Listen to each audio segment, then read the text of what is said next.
Olá, muito boa noite, queridos e queridas do nosso Elas no Processo, Vamos aguardar aí a entrada, o professor Henrique Mouta já entrou. Vamos hoje fazer mais um do nosso Elas Convidam. Deixa eu aceitar aqui Tá.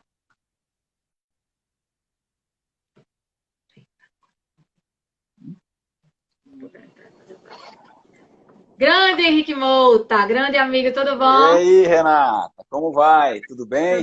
tudo jóia, meu amigo. Deixa eu só colocar aqui o meu fone. Só um segundo.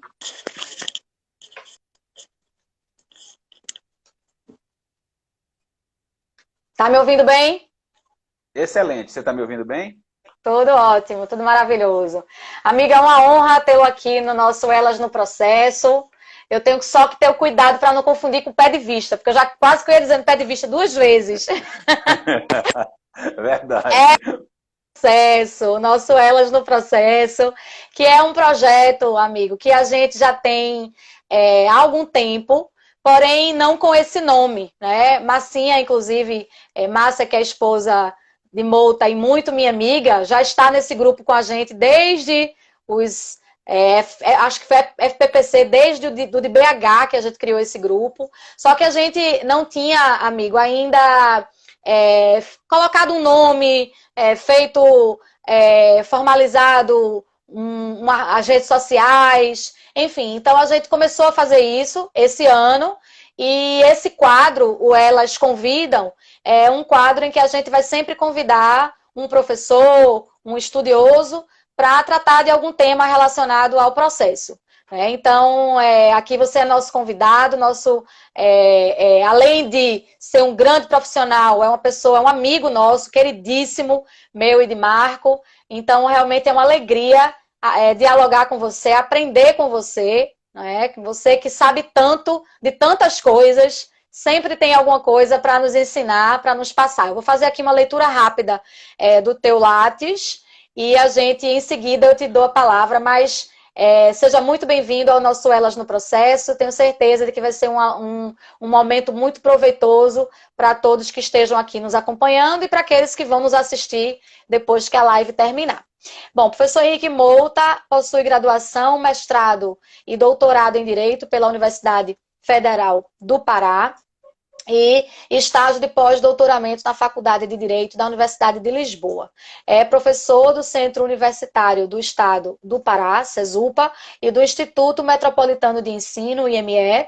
É membro da Academia Paraense de Letras Jurídicas, do Instituto dos Advogados do Pará, da Academia Brasileira de Direito Processual Civil, do Instituto Brasileiro de Direito Processual, da Associação Norte-Nordeste de Professores de Processo, do Instituto Ibero-Americano de Direito Processal e da Associação Brasileira de Direito Processual. É também procurador do Estado do Pará e é professor de vários cursos, professor de pós-graduação e professor de todos e todas nós. Então, meu amigo, seja muito bem-vindo.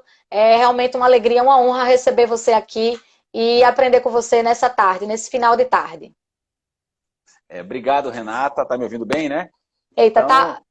Agora eu tô ouvindo, tá pode falar. legal? Tá. Ficou um Então, pouco. Pode falar. muito legal estar aqui contigo mais uma vez. Nós já fizemos outras lives juntos. Nós somos amigos, né? Nossos consortes também. Eu estou vendo que o Marco já está por aí, a Márcia também está Tá. por aí. Então, eu fico muito feliz de encontrá-los aí, mesmo que virtualmente, morrendo de saudade de todos vocês, doido para que isso acabe, que a gente possa se encontrar de novo e a gente possa Pois é. participar dos eventos presencialmente, né? Enquanto isso não acontece, vamos aproveitando, pelo menos, para nos aproximar e debater temas tão interessantes quanto esses que a gente escolheu hoje, né? E parabenizar esse projeto Elas do Processo, que eu também conheço desde a época do FPPC, e fico muito feliz de poder contribuir o mínimo que seja para o sucesso desse projeto tão importante que vocês titularizam por aí. Ô, meu amigo, muito obrigada mesmo, viu? Eu sei que você também está aí com sua agenda lotadíssima e a gente sabe que abrir um espaço na agenda é sempre um sacrifício, né? Porque são muitos eventos. Hoje você teve três, não, terá três, né? Já teve um, não é isso, pela manhã, tem agora a live, ainda vai dar aula logo depois aqui da live, não é isso? Isso, tem um evento mais tarde aí também. Então a gente Mas é sabe bom, a gente está que sempre aprendendo, a gente está sempre aprendendo, isso é muito bom. sem dúvida. Para mim, assim, tem sido o maior ganho. Se a gente pode pensar em ganhos, né, nesse período de pandemia, para mim um dos maiores ganhos tem sido esse formato virtual que chegou para ficar e que a gente aprende tanto, a gente tem uma troca tão bacana de conhecimento e de energia também, né? Pois bem, meu amigo, hoje escolhemos para tratar, como eu disse, você conhece muito bem, fala bem sobre tudo. Mas por isso que às vezes é até difícil da gente escolher um tema para que você fale, porque você entende muito de muita coisa. Tem um dos melhores livros sobre, o melhor, eu diria, o melhor livro sobre mandado de segurança hoje do Brasil é o seu.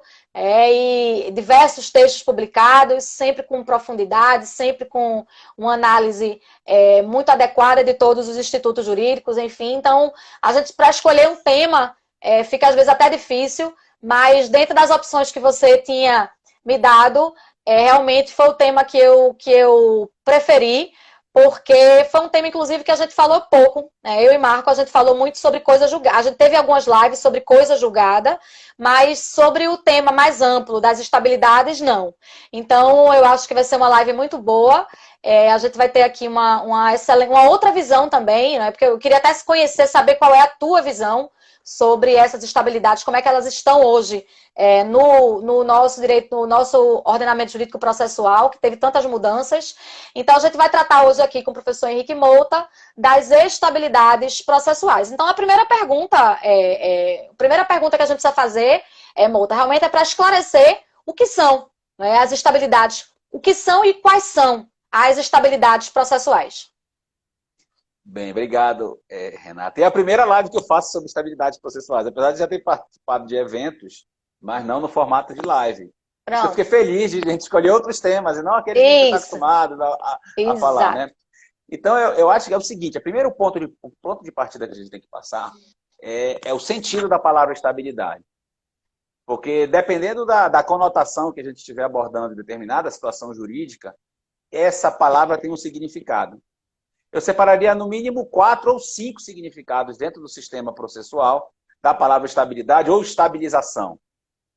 Um primeiro sentido é um sentido que já é tradicional, a gente já falava desde o Código Antigo, a questão da estabilidade do objeto do processo, a estabilidade objetiva e a estabilidade subjetiva. Não é nessa conotação que a gente vai trabalhar aqui, eu acho que, pelo menos eu imagino que não seja. É aquela discussão da alteração da causa de pedir, alteração do pedido, até onde eu posso ir. Se bem que esse tema é interessante nos processos estruturais, não sei se a gente vai ter tempo de falar sobre as estabilidades nos processos estruturais.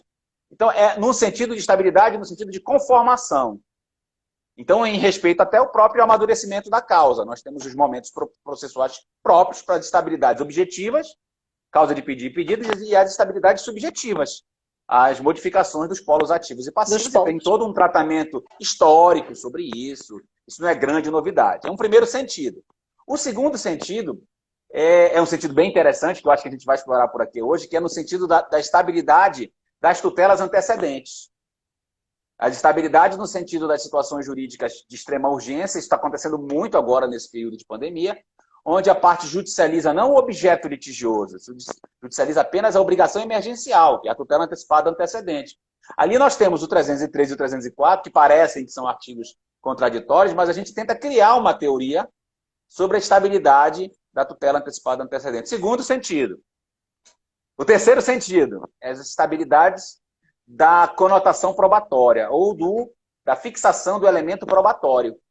E o nosso código ele é muito feliz ao estabelecer lá no 357 essa estabilidade da decisão do saneamento. Ali é em outro sentido.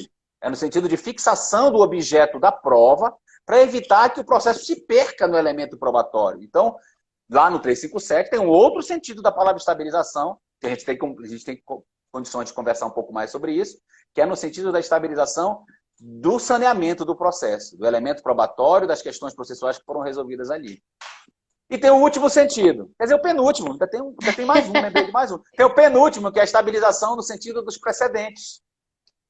A estabilização no sentido de segurança jurídica, de previsibilidade, de dialogar com um sistema de precedentes que funcione nesse país. E esse sentido está no 926, onde fala que as decisões têm que ser horizontalizadas e verticalizadas com estabilidade. Estabilidade.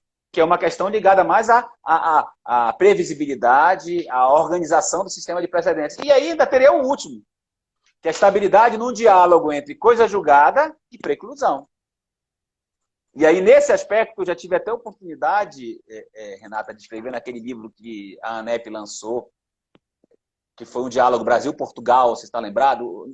E aquele evento de Portugal que vocês participaram, você e o Marco foram também. Lá naquele livro, eu tenho um texto que dialoga esse último sentido. Estabilização, preclusão e coisa julgada.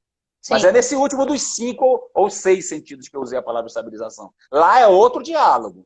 É diferente do diálogo do estabilização do precedente, do saneamento, da tutela antecedente e da estabilização do objeto litigioso. É em outro sentido. Ou seja, a palavra estabilização ela é uma palavra de múltiplos significados. Né? É extremamente convidativo para a gente pensar, pelo menos num deles, explorar. Como por exemplo, está fazendo bem a doutrina, o professor Antônio Cabral, Antônio do Passo Cabral, nosso querido colega anepiano, tem um livro fantástico sobre as estabilizações processuais. É um cara que pensa muito bem sobre estabilizações processuais. E é um trabalho para todos nós, operadores do direito, pensarmos em vários sentidos da palavra estabilização. Mouta, nesse último sentido, que é, no caso da estabilização, coisa julgada e preclusão, qual é a tua visão sobre esses institutos, por assim dizer, hoje, no nosso ordenamento jurídico processual? Como é que você vê, como é que você visualiza? Você faz algum tipo de classificação? Você coloca um gênero e espécies? Qual é a tua visão hoje sobre estabilização nesse último sentido? No sentido de indiscutibilidade interna, externa, das decisões judiciais. Qual é a tua classificação? Qual é a classificação que você prefere? Porque a gente sabe que tem tantos. Você falou da classificação do professor Antônio Passo Cabral, que é uma obra fantástica. Eu tenho até ele aqui, As Preclusões Dinâmicas, a coisa julgada das Preclusões Dinâmicas, que é um livro fantástico e é uma visão bem diferente sobre, totalmente fora do tradicional, do que a gente está habituado de estudar coisa julgada, mas qual é a tua visão? A gente sabe que a gente tem um outro sentido doutrinário para coisa julgada, que tem recebido muitos adeptos, né? Que seria a diferença entre coisa julgada formal e material, mas a partir de uma perspectiva diferente daquela mais tradicional, né? Fugindo um pouco da questão de coisa julgada formal, é quando não se discute mais o processo, não cabe mais recurso, e material quando a decisão é de mérito. Então, a gente sabe que esse é um sentido mais tradicional e que ele vem sendo reformulado, e uma dessas teorias vem prevalecendo, que é justamente aquela no sentido de que haveria a coisa julgada formal e material, sim, mas no sentido de daquela decisão tornar indiscutíveis questões formais e questões de mérito. Então, o que eu queria saber é a tua visão. Qual é hoje, qual é a classificação que você faz desses institutos? Como é que você pensa hoje coisa julgada, estabilização e preclusão?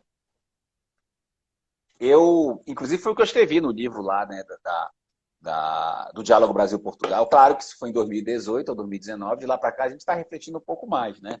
E eu continuo, pelo menos, com aquela classificação que lá apontei, de que dentro do sistema que o Código estabeleceu, nós temos os gêneros das estabilizações.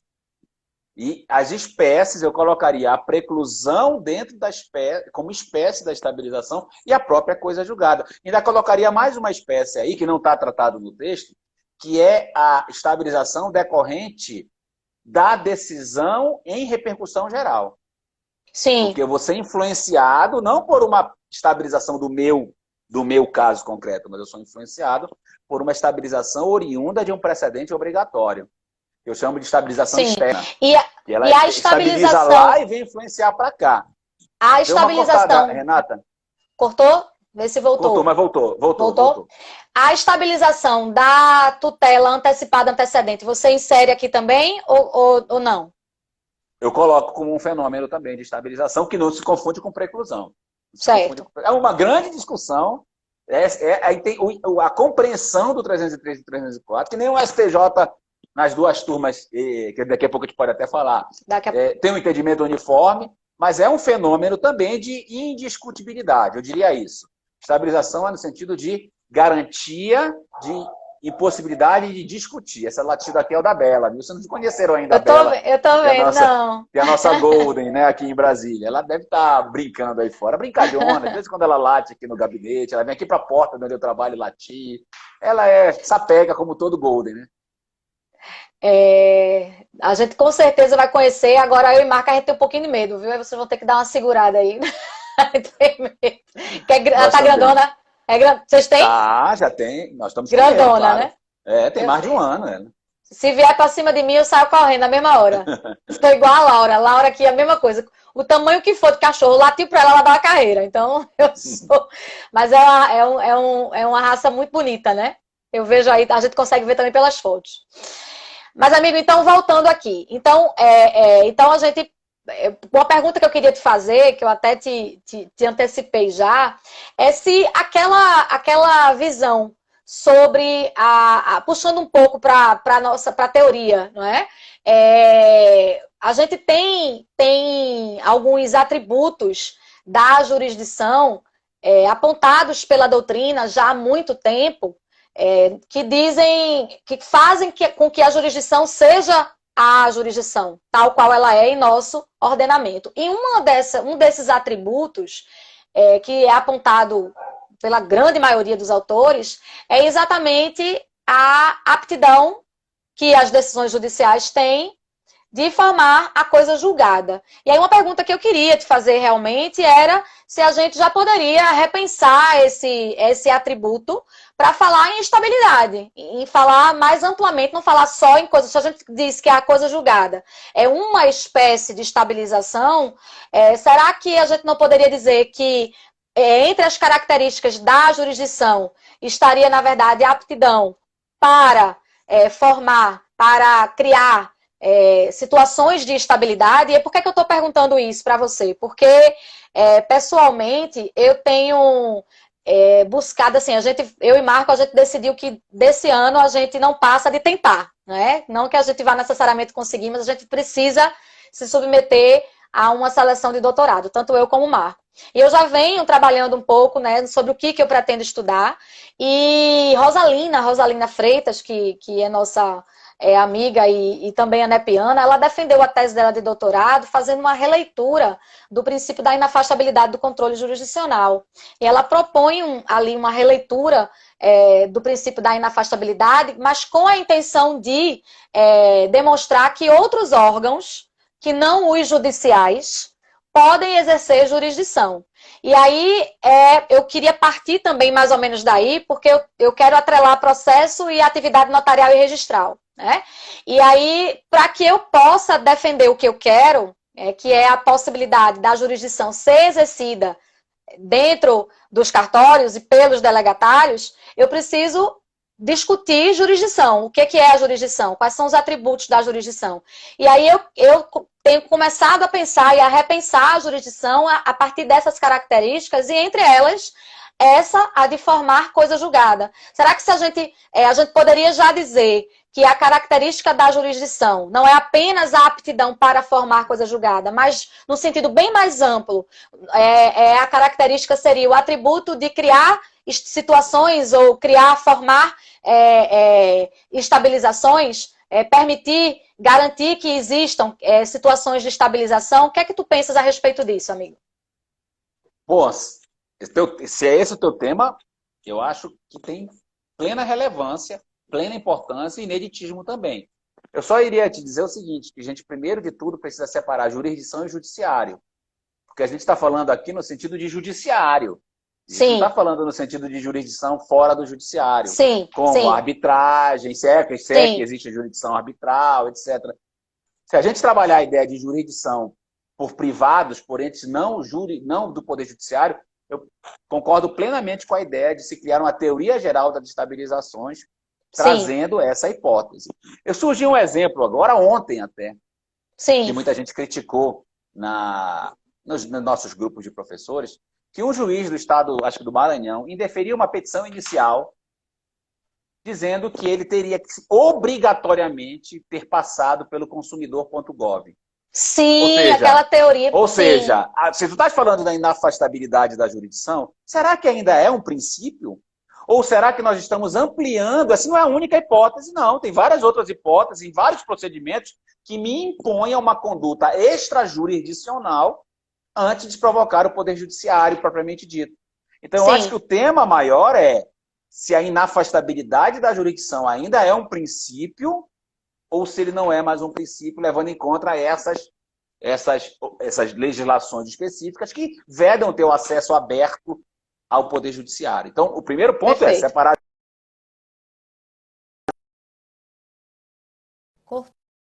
estabilizações também para fora do Poder Judiciário. Amigo, eu estou aí ainda? Cortou para mim aqui, porque veio uma ligação, mas está normal, está me ouvindo?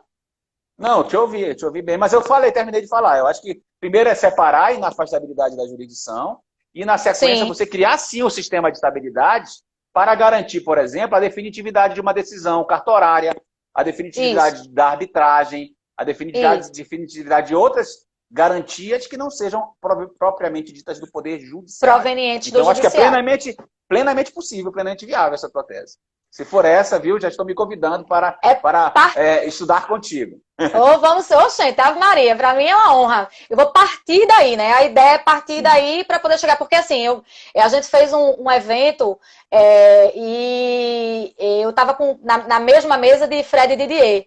E aí, em dado momento, claro que ali você fala muito rápido e tudo, né? Então eu não consegui dizer exatamente o que eu estava querendo dizer, mas em algum momento eu falei de exercício da jurisdição nos cartórios. Aí ele falou assim, jurisdição?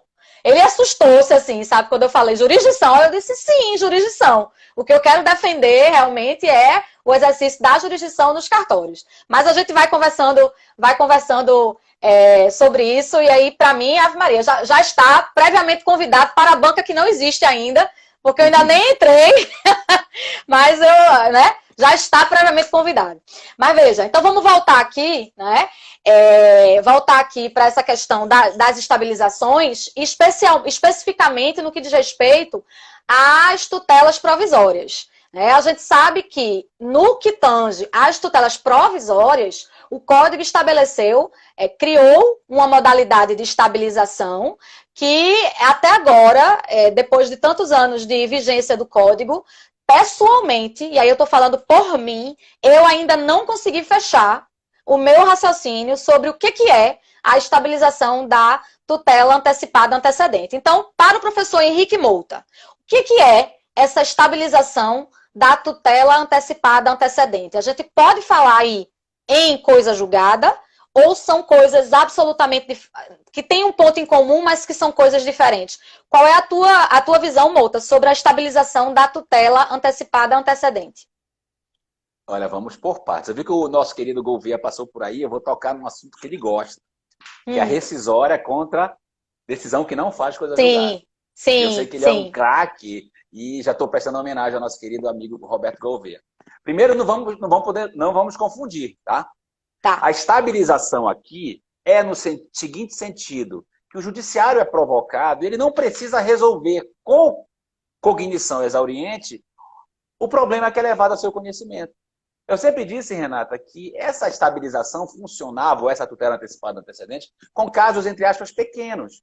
Do fulano que precisa do medicamento, do Beltrano que precisa do diploma da universidade, e que para ele pouco importava o juiz julgar o mérito, ele só queria objeto da obrigação de fazer naquele momento.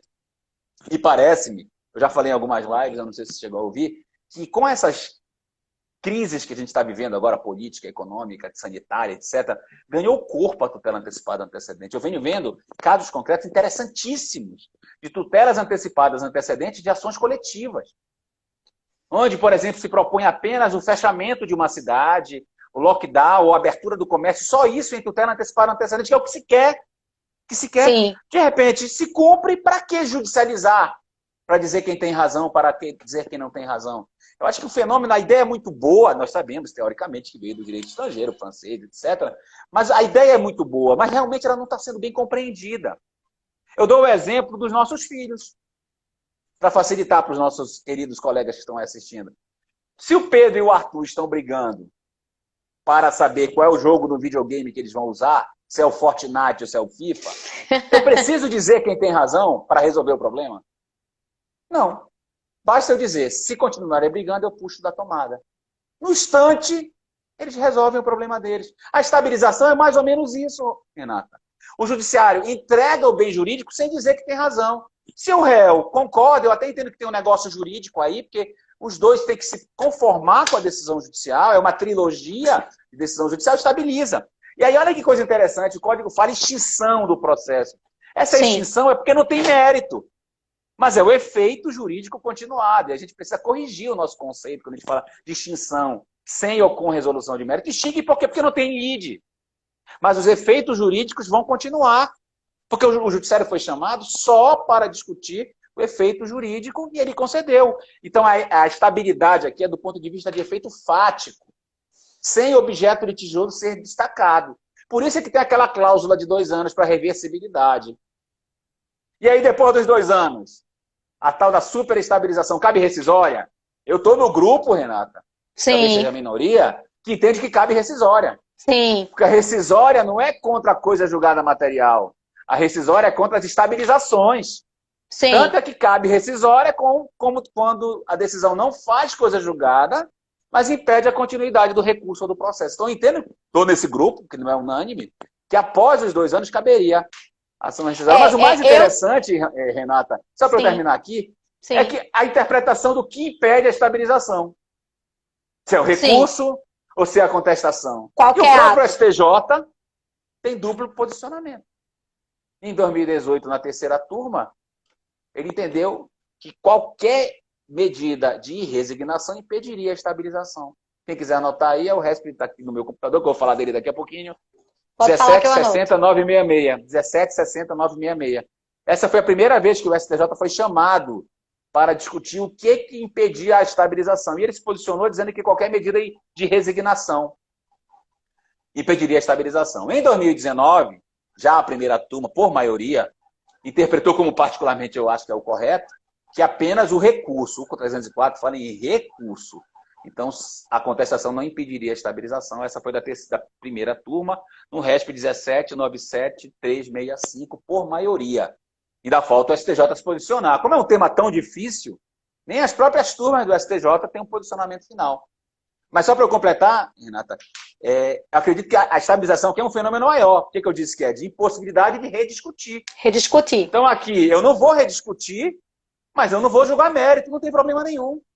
Mas tem a cláusula de 2 anos para anulatória, e depois dos 2 anos eu simpatizo muito com a ideia da rescisória contra essa estabilização, e não rescisória contra a coisa julgada, porque aqui não há coisa julgada, o código diz que não há, e realmente não há, porque não há uma decisão de cognição aprofundada para formar coisa julgada material. Mas aí eu pergunto, eu tendo a concordar também com esse posicionamento minoritário. Mas aí a minha preocupação seria o texto legal, né? Porque aí você falou sobre o texto no que diz respeito ao que impede a estabilização. Só lembrando aí, para quem está assistindo a gente, né, que eventualmente não lembre, né, o que é que a gente está falando aqui? A gente está falando aqui da tutela antecipada antecedente, naquela situação em que o requerente ele pleiteia tão somente uma tutela de natureza antecipada, e ele pede só isso, ele não formula o pedido elemento final. Fático. Um elemento de internação. Pronto, ele quer ser internado porque ele está com Covid, aqui no meu exemplo. Claro que numa situação dessa que você coloca, né, a gente vai ter aí uma situação momentânea, e claro que existe aí uma certa confusão com o que será o mérito do pedido. Uma certa confusão, não. Há uma ingerência com o que seria eventual mérito do pedido principal, mas o que se quer naquele momento é a produção do efeito decorrente da concessão daquela medida. Então, você pede a tutela antecipada antecedente, o juiz concede, e aí o réu não recorre. E aí, como o réu não recorre, o código criou esse fenômeno da estabilização, no sentido de que aquela decisão vai continuar produzindo efeitos e o processo vai ser extinto. Então, apesar da extinção do processo, os efeitos daquela decisão que concedeu a tutela antecipada de forma antecedente vão continuar sendo produzidos no tempo. Existe um prazo de 2 anos para revisão dessa decisão, mas depois de 2 anos, em tese, não caberia mais nada, né? E aí, 2 pontos são os mais controvertidos. Primeiro ponto é, o que é que impede a estabilização? O código diz expressamente, texto expresso de lei, que é o recurso. Mas alguns doutrinadores entendem que qualquer outra forma de impugnação em relação àquela decisão teria também o condão de interromper, de evitar a estabilização. Esse é um dos pontos. O outro ponto é o se, depois dos 2 anos, que a gente disse que a estabilização, depois há 2 anos de intervalo aí de tempo para que as partes, tanto o autor como o réu, possam entrar com a outra ação pedindo a revisão daquela decisão que está estabilizada. Depois dos 2 anos, em tese, não cabe mais nada. Mas há uma parcela da doutrina que entende que, mesmo após esses 2 anos, caberia a rescisória. Aí, voltando para cá, Mouta, para eu entender a tua visão. Então, no caso do que impede a estabilização, o teu entendimento é de que só o recurso por uma interpretação do texto da lei. Literal. Mas aí, em relação à rescisória, qual seria o fundamento? Porque ali a gente tem, na rescisória, a gente tem o cabimento contra decisões de mérito. E aí você mesmo você entende que essa decisão é uma decisão de mérito? Primeiro ponto, né? Não. Então, qual seria o fundamento legal para o cabimento da rescisória? Seria aquele parágrafo que diz que cabe... Segundo. Tá. Então, vamos só fazer a leitura dele aqui. Só para um detalhe, Renata. Sim. Em momento algum, o 304 fala que não cabe rescisória. Ele só fala que não fala. Julgada. Fala que não faz coisa julgada. Ele olha o 966, a gente tem um parágrafo lá que abre o leque para dizer, olha, a rescisória cabe contra decisões que não são de mérito, mas que impedem o prosseguimento do recurso da ação, que é o caso. Isso. O caso. Olha, tem mais uma observação que você não falou aí. Sim. Tem uma outra polêmica, que eu vou deixar para o Marco para a gente fazer uma live de fazenda pública, tá? Sim. Se cabe estabilização contra a fazenda e se ela está sujeita à remessa necessária ou não. Mas aí fica para uma nossa conversa. Nós aqui desse lado do balcão da fazenda pública, a gente conversa sobre isso. Eu vi até detalhe, né, Renata? Sim. E essa ação de revisão, que tem cognição exauriente, o mérito dela é a estabilização da ação originária. Sim. O mérito da ação é verdade. A gente vai ter um mérito nela, né? Sim. O mérito dela. Vamos lá, só para a gente ver aqui a redação do 966, parágrafo 2º. Pode ir nele aí. Do 966. Ele diz aqui, ó, nas hipóteses dos incisos, ou seja, só cabe de todo modo rescisória se a gente preencher um dos requisitos principais, né? Então, nas hipóteses dos incisos, será rescindível a decisão transitada em julgado que, embora não seja de mérito, impeça nova propositura da demanda. Então, você iria pelo inciso 1 aqui. Porque trânsito em julgado é uma questão temporal, né? Transitar em julgado significa não cabe mais recurso. Fazer coisa julgada é uma análise do conteúdo da decisão judicial. Muita gente confunde trânsito em julgado com coisa julgada. Você pode transitar em julgado uma decisão processual, como é o caso aqui. Ela não é decisão de mérito, ela não faz coisa julgada, mas ela transita em julgado. Se eu não opuser ou interpuser o agravo de instrumento, ou, de acordo com outra turma lá, a questão da contestação, né?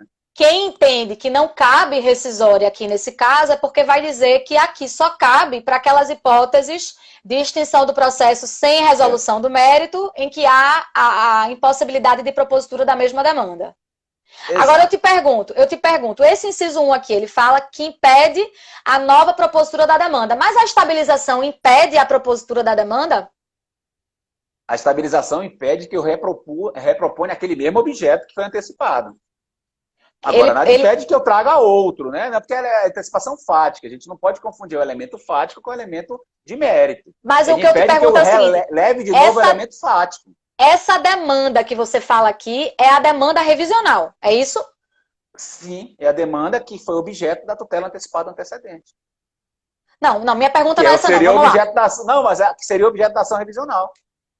Tá, porque assim, aqui a propósito, porque vamos lá, se eu entrei com um pedido só da tutela antecipada antecedente, eu não fico impedida de propor ação, por exemplo, pedindo dano moral. decorrente Não. daquele problema. Não tem nada a ver. Então, essa demanda eu não estou impedida de propor. Não. Aqui, só se a gente for considerar que essa nova demanda seria a própria demanda revisional, porque já passou o prazo dela. Então, passou o prazo de 2 anos da ação revisional, e aí eu interpretaria essa nova demanda aqui como a própria revisional, não? Entende o que eu estou querendo dizer? Não, eu já entendi. Essa nova demanda é o objeto da ação revisional, que foi o quê? A tutela antecipada antecedente. A tutela elemento antecedente. fático. Então, em relação a esse elemento fático da tutela antecipada antecedente, internação, por exemplo, está estabilizada, aquele efeito está eternizado pelos 2 anos, então, este efeito eu não posso rediscutir, a não ser por ação rescisória. Entendo eu aí, é uma questão grande, mas gira em torno desse tema das estabilizações. Por isso que a gente começou separando a estabilização como gênero e setorizando, né? Na coisa julgada, na estabilização do antecedente. Qual é o teu entendimento? Imagine que a decisão, houve uma estabilização, né? A decisão houve uma estabilização, passou o prazo da ação revisional, mas a parte propôs a ação depois, propôs a ação formulando o que seria o pedido principal, que não chegou a ser formulado naquela outra demanda porque ela foi extinta. Mas ela entrou com a ação formulando o pedido principal. Esse pedido principal, ele, de certo modo, ele vai abranger aquela parcela que foi decidida na decisão que houve a antecipação e que houve a estabilização. Qual é o teu entendimento? Essa decisão, quando proferida em caráter exauriente, você defende que essa decisão pode substituir aquela decisão estabilizada ou não? Então, a minha pergunta é a seguinte, vamos supor que... Já entendi essa pergunta. Entendeu? Pronto. Então, Entendi. só para a gente exemplificar aqui para os nossos seguidores entenderem, vamos supor que... Pegar um exemplo bem simples, tá? Então, o meu nome foi colocado no SPC. E aí, eu consegui uma tutela antecipada para tirar o meu nome do SPC. Acabou, estabilizou. Só que esse meu nome foi colocado no SPC porque... eu disse que não tinha, que eu não devia, que eu não era devedora.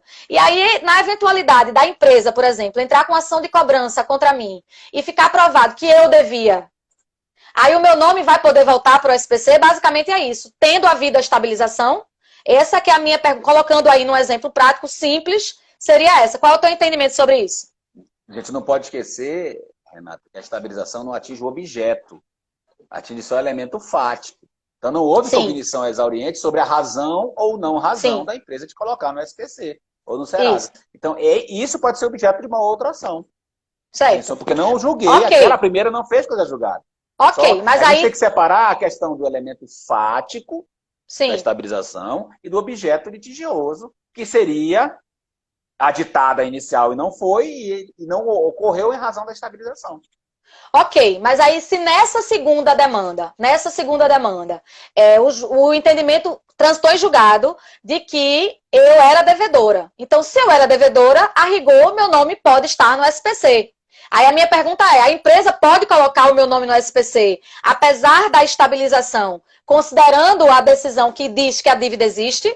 É possível ou não? Sim, eu não vejo problema. Por quê? Porque não fez coisa julgada a estabilização. Certo, porque não fez coisa julgada. Não fez coisa julgada. A pessoa em cima do elemento da causa de pedido, o pedido que você apresentou na petição inicial. Perfeito. Quer ver um outro exemplo? Você conseguiu uma estabilização e depois tem uma outra dívida. Você pode dizer que não pode se inscrever? Pode. Pode escrever de novo, porque é uma outra causa de pedido, é um outro elemento fático por cognição exauriente. É diferente se, por exemplo... inclusive, a gente até chegou a conversar. A estabilização não se confunde com a tutela do pedido incontroverso.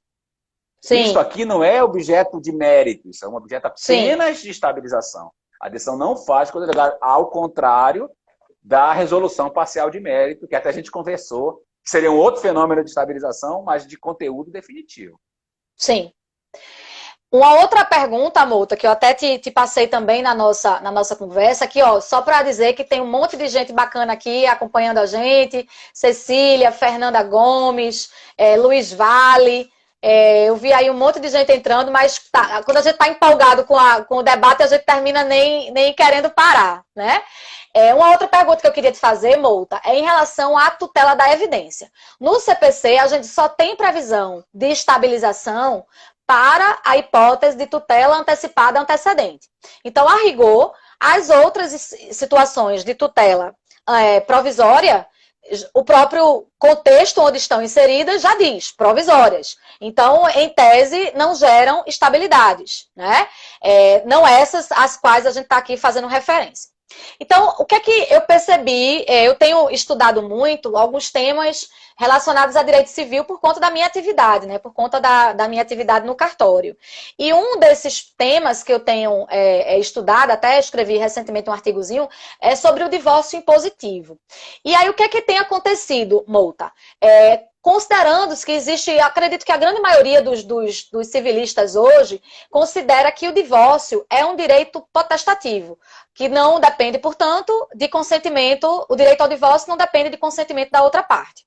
Por conta disso, tem-se considerado que o juiz pode decretar o divórcio de forma unilateral, sem que seja ouvida, sem que se aguarde a concordância da parte contrária. Então, eu entro com ação e digo, quero me divorciar, o juiz poderia decretar esse divórcio, independentemente do réu apresentar o seu consentimento. E isso, Mouta, tem sido feito em decisões liminares que concedem tutela da evidência, tá? As decisões têm se baseado na tutela da evidência, então o juiz normalmente coloca lá o inciso 4, tá? E diz que não tem nem tanta aplicabilidade, tem uns que nem colocam inciso nenhum, porque se você for analisar a rigor, não tem, nenhum dos incisos se encaixa nessa hipótese, mas eles têm concedido tutela da evidência, considerando o direito evidente, como se aqueles incisos ali fossem um rol exemplificativo, então ele concede a tutela da evidência sob o fundamento de que o divórcio é um direito potestativo e que, portanto, pode ser deferido de modo liminar. Então, muitas decisões, e já tem vários textos escritos sobre isso. E aí, Mouta, eu te pergunto, a gente poderia pensar na tutela da evidência? Porque eu tenho, quando eu escrevi sobre o tema, o meu entendimento era o de que o divórcio, nesses termos, só poderia ser concedido através de uma decisão parcial de mérito, e não através de uma decisão de tutela provisória de nenhum tipo, e nem mesmo da evidência. Por que isso? Porque o divórcio ele tem uma característica de definitividade. Ele tem a característica da definitividade. Uma vez que eu averbo o divórcio de um casal, Mouta, aquilo não é provisório. O casal pode se casar novamente. Não existe divórcio provisório. Entende? Então, a minha preocupação com isso é que, claro que é muito pouco provável que se volte atrás depois. Mas não deixa de ser uma decisão que está baseada em uma cognição sumária e que ali em tese, uma decisão de uma tutela provisória. Então, você considera que é adequado, Mouta, conceder tutela provisória da evidência para decretar divórcio? Você acha que, se assim o for, você pode até, se a gente entender que não é correto, mas que tem sido proferidas decisões com esse teor, essas decisões geram estabilização? Bom, vamos por partes, tá? Vamos por partes, né? Primeiro, a gente não pode esquecer da separação dos conceitos. Uma coisa é o efeito fático do divórcio, que é o não convívio marital, não convivência, etc. Outra coisa é a decretação do divórcio com a mudança do Estado e com a verbação em cartório. Isso.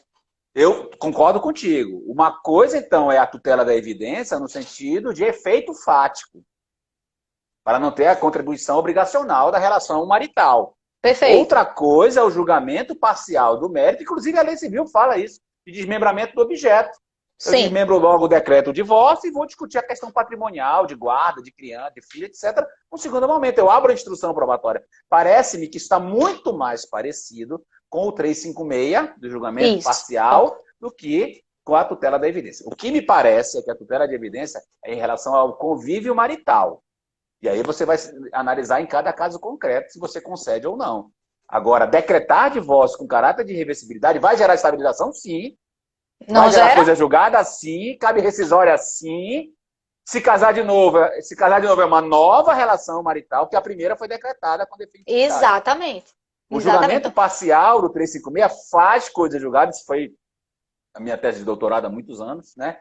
Faz coisa julgada, não tem nada a ver com a tutela de urgência. Às vezes você concede uma tutela de urgência dentro do julgamento antecipado, parcial. Mas uma coisa não tem nada a ver com a outra. Eu até escrevi um texto no Conjur, alguns meses atrás, sobre isso, para a gente não confundir. Ambas são técnicas de aceleração. Tanto a tutela provisória quanto o julgamento parcial. São técnicas de aceleração. Sim. A tutela antecipada ou a tutela de urgência, ou, enfim, a tutela provisória é uma técnica de aceleração fática, dos efeitos fáticos. O julgamento parcial ou o julgamento antecipado do mérito é uma técnica de aceleração do mérito. Então, são conceitos bem diferentes. E eu acredito que dê para trabalhar os dois conceitos nessas ações, mas sem confundir o elemento fático do elemento de definitividade, que é a decretação do divórcio. Então, perfeito, é irreversível, tá? Eu concordo contigo, é irreversível. Então, ou seja, a gente está tendo uma espécie de estabilização na prática, porque na prática é o que está acontecendo, né? O que está acontecendo na prática não é só o decreto da separação de corpos, por assim dizer, e a quebra dos deveres decorrentes do casamento. Não é isso. O que está sendo decretado realmente é o divórcio, com o mandado de averbação do divórcio. Então, a decisão tem caráter definitivo. E aí eu acho realmente que é equivocado. E essas decisões têm sido dadas, proferidas, liminarmente, ou seja, sem a oitiva da parte contrária, né? Embora o divórcio seja um direito potestativo, mas eu realmente penso que não é o caso da concessão por meio de tutela provisória. Então, que bom aí que você... Então, tem que fundamentar no parágrafo único ainda do 311, que é onde permite a tutela de evidência liminar. Que eu tenho que acrescentar lá no parágrafo único. Nem toda tutela de evidência pode ser liminar. Nesse caso seria, isso, né? Isso mesmo. Esse raciocínio aí que você está falando. Amigo, vamos sair um pouco, então, das estabilidades, da estabilização, coisa julgada, preclusão, enfim, e vamos entrar um pouquinho no saneamento, né? O que seria, Mouta, a decisão, o que é que corresponde a essa estabilidade da decisão de saneamento do processo? Bom, dentro que nós falamos logo no início, né? É um dos 5 conceitos de estabilização dentro do sistema processual. Parece-me que aqui a estabilização está mais ligada ao caráter do efeito probatório. O que eu vou delimitar no elemento probatório? Nós sabemos que o saneamento é compartilhado lá pelo artigo 357, pode haver um negócio processual para apresentar ao juiz o elemento probatório, tem negócio processual até dispensando o elemento probatório. Mas o que quer dizer o código aí é trazer uma segurança jurídica para o que vai ser provado e o que vai ser decidido no saneamento. Por isso que o 357, parágrafo 1º, usa essa expressão, né? Proferido o saneamento, né? Resolvidas as questões processuais pendentes, deferidas as provas que vão ser produzidas, as partes têm prazo para pedir esclarecimento. Isso é uma, entre aspas, invenção do nosso legislador dentro do processo cooperativo. Quer dizer, não é definitivo o que ele estabeleceu lá como elemento probatório e as provas que foram deferidas. Ainda te dá uma chance, peça esclarecimento. Aí, depois desse esclarecimento, a decisão está estável. É uma bela discussão. Que estabilidade é essa? Penso eu que essa estabilidade é estabilidade para as partes e para o juiz. Quer dizer, o que foi decidido ali se torna estável no sentido de preclusão, pró-iudicato, para o juiz e para as partes. Se ele definiu ali que as provas vão ser A, B, C, se ele definiu ali, se ele indeferiu a prova 1, 2, 3, ele não pode revisitar isso. Se ele rejeitou as preliminares, e a parte pediu esclarecimentos e depois ele estabilizou, não há mais possibilidade de revisitar o tema, porque há preclusão para o juiz. É uma grande discussão, essa discussão da preclusão para o iudicato. O grande problema qual é? Se essa petição de esclarecimento tem efeito interruptivo recursal ou não. O nosso legislador não disse. O nosso legislador não disse. É melhor agravar? E vamos imaginar que ele profira uma decisão ali que se enquadre no 1015, sujeita a agravo de instrumento, ou pela literalidade do CPC, ou pela interpretação do tema 988 do STJ. Eu sempre aconselho o seguinte, essa petição de esclarecimento é uma contribuição ao sistema cooperativo, não é recurso, e se a parte não opuser, por exemplo, embargo de declaração ou agravo de instrumento, depois do esclarecimento, ele não vai renovar o prazo, porque não é recurso. Eu concordo. Então é uma questão bem interessante que a gente tem que notar. Muito. Eu até já aconselhei. Tinha pensado nisso. Eu disse, olha, eu aconselhei o colega, eu disse, entre pedir esclarecimentos e embargar de declaração, que interrompe o prazo, e cabe contra qualquer decisão, pelo menos aqui caberia, entra com embargo de declaração e diz que está contraditória essa decisão, é muito melhor e é uma segurança para a parte. Do que arriscar. Embargo de declaração é recurso. Sim. E petição de esclarecimento é uma mera contribuição ao sistema cooperativo. Então, essa estabilização aqui é uma segurança, é isso que eu queria dizer, não tem nada a ver com a tutela antecedente, nem com a estabilização da causa de pedido ou do pedido. Aqui a estabilização é uma questão de delimitação do elemento probatório. É uma segurança para o processo andar para frente. Para evitar que se rediscuta elementos que ele definiu nesse momento do saneamento. Agora, claro, né, Mouta, que se houver um fato superveniente, aí é um fato novo, em tese, e aí permitiria uma nova decisão, permitindo ou não, por exemplo, a produção de uma prova relativa àquele fato que chegou depois. E tem um dispositivo lá na frente que diz isso, né? Havendo um elemento superveniente, uma matéria superveniente, um direito superveniente, um fato superveniente não debatido, o juiz tem que paralisar, mandar ouvir as partes, dentro do diálogo de cooperação. Ele não pode decidir sem ouvir as partes. Então, tem a segurança do elemento superveniente garantido aí. Uma pergunta que me surgiu aqui... né? Ouvir as partes, né? Sim. Uma pergunta que me surgiu aqui agora, Mouta. Há um tempo atrás, acho que ano passado, eu nem me lembro, mas faz tanto tempo, eu participei de um evento aqui na Unicap, até organizado pela BD Pro, e eu falei sobre produção de provas em segundo grau, em segunda instância. Produção de prova nos tribunais. E aí eu te pergunto, a gente tem 2 dispositivos no CPC que permitem a produção de provas no tribunal. Inclusive, quando o código define os poderes do relator, entre os poderes do relator está o de determinar a produção de provas. Então eu te pergunto, essa estabilização daqui, ela só serve para o juiz. Ela não vai se estender, por exemplo, porque se o relator, por exemplo, entender que é caso de se produzir novamente uma mesma prova, ele quer ouvir a testemunha, por exemplo, novamente. Então, essa preclusão não alcançaria o órgão de segundo grau, certo? Pois é, Renata, eu acho que alcança, viu? Você acha que alcança? Eu acho que alcança, porque você delimitou o elemento probatório dentro lá do saneamento do processo. Quer ver? Eu vou te devolver a pergunta. Se as partes pactuam pelo elemento probatório, elas estão no negócio processual apresentando ao juiz, para o juiz homologar as provas que elas querem fazer, que o 357 permite um negócio processual sobre a prova. Elas delimitam a prova ao julgamento em cima desse elemento probatório pactuado pelas partes. O desembargador na apelação pode deferir outras provas, querer outras provas que não foram pactuadas pelas partes? É a mesma coisa. Esse saneamento aqui, que troca-se experiência com a petição de esclarecimento, é uma construção do elemento probatório tripartite. Então, ele vincula as partes e vincula ao juiz. Por isso que, na dúvida, é melhor agravar, estendendo a ideia do 988 aí, do tema 988, para produzir prova que não foi deferida aí. Porque corre o risco dessa preclusão pro iudicato atingir o desembargador também. Eu me posiciono desta forma, que é uma questão de garantia do jogo. O jogo é esse. O jogo é esse. Reabrir provas que já foram apreciadas e indeferidas pro iudicato é até perigoso para o sistema de resolução do conflito. Mas concordo contigo que é um grande tema. É um grande tema. Qual que se incluía o poder probatório? Por exemplo, para definir a nulidade de uma prova que foi produzida. Um documento que foi produzido e que é nulo. Ou uma prova nova. Um elemento novo probatório. Eu vi um caso concreto que o desembargador pediu para fazer uma perícia intelectual na testemunha que prestou depoimento. Lá na primeira instância, quer dizer, o depoimento foi prestado e se discutiu no recurso a credibilidade desse depoimento. Quer dizer, ele produziu uma prova em cima daquela que tinha sido produzida em primeira instância.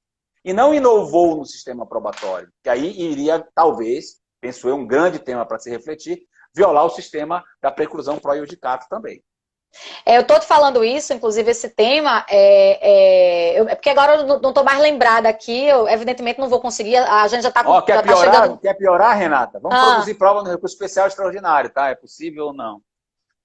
Pois é. E mas aí? aí fica para uma próxima live. Tem que ficar para outra. Eu estou falando isso em relação à produção de provas no tribunal, porque, porque eu não vou, a live já está chegando no finalzinho, infelizmente, mas o Código de Processo Civil de Portugal, Mouta, eles têm uma disposição bem interessante sobre produção de provas no tribunal. E Sim. É bem amplo. O poder da produção de provas no tribunal, de acordo com o CPC português, é bem amplo. Então, é uma temática assim, bem interessante também, mas evidentemente que a gente não vai conseguir aqui tratar hoje. Mouta, a gente está aqui faltando acho que 5 minutos para terminar a live e honestamente acho que a gente não consegue. Veja, a gente teria aqui para falar sobre a estabilização dos precedentes e do processo estrutural. Processo estrutural sem chance, né? Até porque a gente teria que tratar aqui de outro. Mas você acha que ainda dá para tocar no ponto da estabilização dos precedentes antes da gente terminar? Não, a estabilização dos precedentes é uma garantia que nós todos temos, né? Que essa estabilização está cada vez aumentando mais com o aumento da repercussão geral e dos recursos repetitivos, né? Então, é dentro do sistema de garantia, de previsibilidade, em cima de tudo que a gente já tinha colocado. O que eu acho interessante, e vou só fazer a colocação rápida, é repensar as estabilidades da causa de pedido, o pedido que o CPC estabiliza em determinado momento, quando se fala do processo estrutural. Levando em conta que a mudança fática é o processo de construção de uma decisão. Então, parece que esse sistema de estabilizações objetiva e subjetiva tem que ser readequado ao processo estrutural. Aliás, o processo estrutural tem que se readaptar a várias coisas, inclusive o sistema de estabilizações. Porque não se estabiliza. Levando em conta a mudança fática, né? Exato.